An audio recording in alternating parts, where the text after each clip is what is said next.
Next 4 scents are more of a short story. Previous 4 is more about the materials. This is more about like an object. So it is in order of most simple to most complex. Would be white rabbit is the first one, and then jade phoenix, myrrh cat, and then rose phoenix. So the white rabbit has the moon rabbit as its inspo. You can see there's a bunny on the moon. Okay, so the moon rabbit is represented with the white rabbit candy for this composition. But if you don't know the lore, basically some important person comes and is like, okay, animals, can you help me? And all the other animals like, yeah, of course I can help you. And they're all strong and they do something to help. But the bunny was like, oh my god, I'm so weak, what do I do? So it jumps itself into the fire and sacrifices itself, and then in doing that, it helps the person. The person loved it so much, so the bunny and the person went to the moon, and then they live happily ever after. And the bunny either grows rice crops up in the moon, or pounding mochi, or whatever it is, depending on where you're from. So the craters in the moon is probably a bunny pounding mochi or growing some rice. Anyway, so with this, it is with white rabbit candy. If you grew up with the candy, you would know it's milky. It is flavored slightly with vanilla, and it is a kind of soft taffy texture, and outside there is rice paper. So I did a rice paper accord using jasmine rice, and I made it a little bit more tart, because if you ever had rice paper before it's steeped in water, there's a little tartness.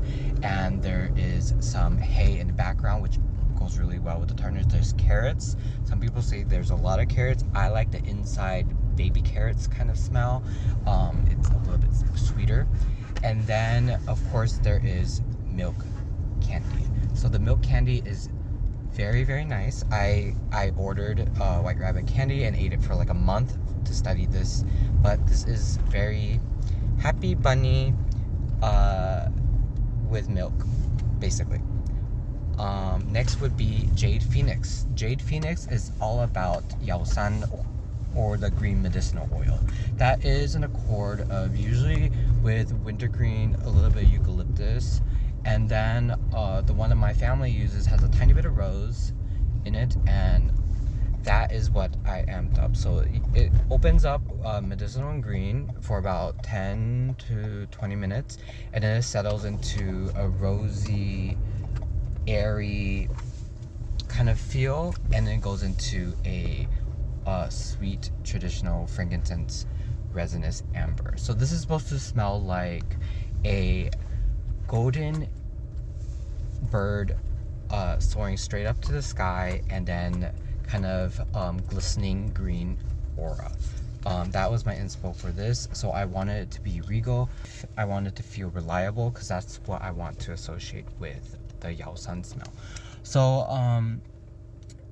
what's it called? This is also inspired by my previous projects where I had hair care and skincare. So that is I had a product called Phoenix powder, and it has patchouli, it has rose, it has vanilla. So that is in there. Oh, and it has boswellia.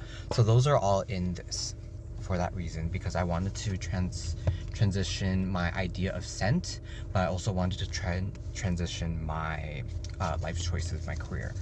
Okay, so next one would be myrrh cat. Myrrh cat is all about herbalism, apothecary medicine. This one uses a highlighted this uses preparation from ancient times for muscle recovery. It has betel nut, betel leaf, it has dragon's blood, it has what else does it has? Myrrh, it has frankincense, it has civetone, because the original preparation calls for deer musk, but I didn't want to use deer musk. But yeah, this is all very apothecary feel with a really rich golden amber, and then I added woody ambers, of course, to kind of lighten it up, and the catnip and ginseng also cleans it up. It's very, very special smelling, I would say. I really love it. I am a little bit sad it's underrated, but you know, it's one of the smells I actually really love. And then there is Rose Phoenix. Rose Phoenix is probably the easiest to wear, even though this one is all about rose quartz and also about the Phoenix powder I mentioned earlier. So this is paired with Jade Phoenix, is basically amping up the rose floral and adding a touch of peach gum resin to this composition. So the green medicinal is very, very, very tiny in this, but it adds that freshness in the opening. This is all about clay tincture to mimic the stone of rose quartz. It's all about the nice ambers, the woodiness. This has the accord of Cephalus that I just launched to add that texture into the rose and peach rosin combination. So I really like it. If you ever use peach gum or peach rosin, you would know it's usually used for beauty. It's in like those in Vietnamese, it's like in the beauty desserts. So it's like the jade that makes you like beautiful skin basically. So that is Rose Phoenix. Okay, so that's the second 4 scents. The next sets will be a lot more complex. So yeah.